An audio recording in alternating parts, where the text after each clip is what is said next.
Hi, this video is about one of my favorite measurement tools in physics, a motion detector.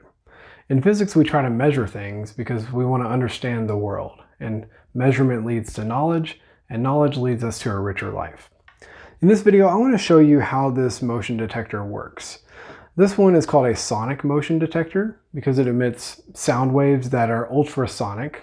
They're higher frequency than we can hear with our ears. It also makes a clicking sound that we can hear with our ears as well. But the way that it works is when you place it down, you can move this up or down. This is the little speaker that the sound wave comes out of. And when it emits a sound wave, it goes outward in a cone shape like this. There's actually a switch on here that you can switch it to different size cones. So there's a smaller cone for things that are on a track that are more predictable. And there's, if it's a bigger object or it's less predictable, you can do a bigger cone, and it spreads out a little bit bigger. But for now, we're just going to leave it right here.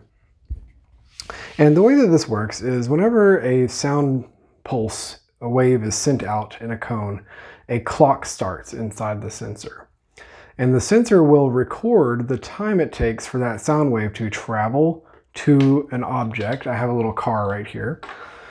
The sound wave travels to this car, and when the sound wave hits the car, it will bounce and reflect back. And so we have this sound wave that comes back to the cone, and it hits the cone. So using the well-known speed of sound, which is 343 meters per second, the round trip time for this sound wave to go to the object and back is used to determine how far away that object is. And we can do this because we have an equation. The average speed of a sound wave or any object, anything traveling, is the distance that it travels, or the change in its position, divided by the time.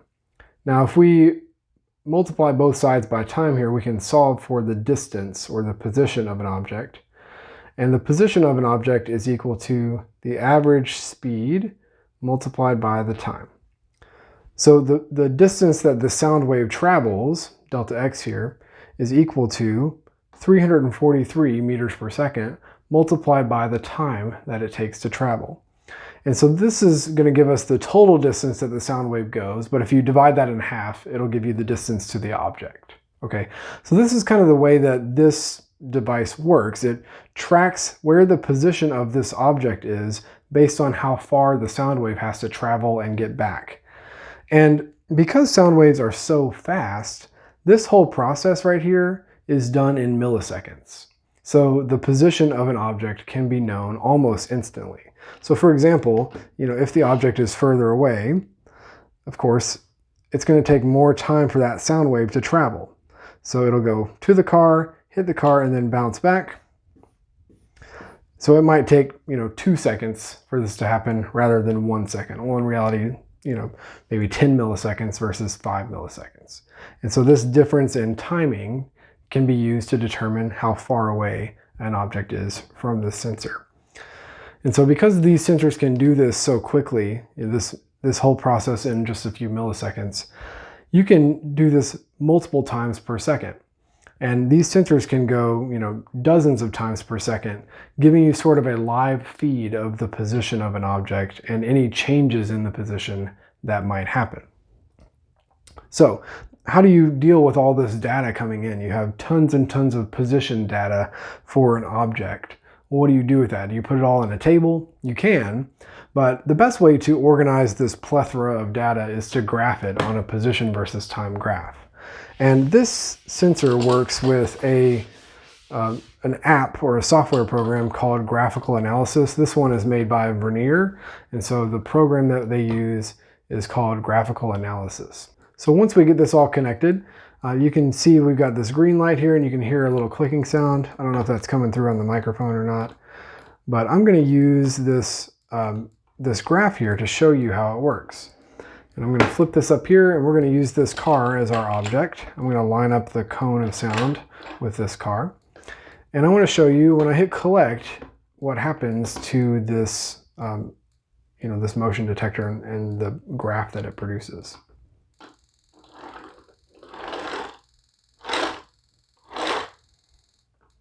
All right, so I've got a graph here. I'm going to scale this so you can see it a little bit better. You can see the position of this car as it got closer. The position got smaller because it's not as far away from the sensor, and then I moved it further away, and you can see that on the graph as well, and it tracks the time that this happens and the position. Now, I've produced a pretty smooth graph here, but that's not always the case, especially when we're dealing with bigger objects that are further away from the sensor.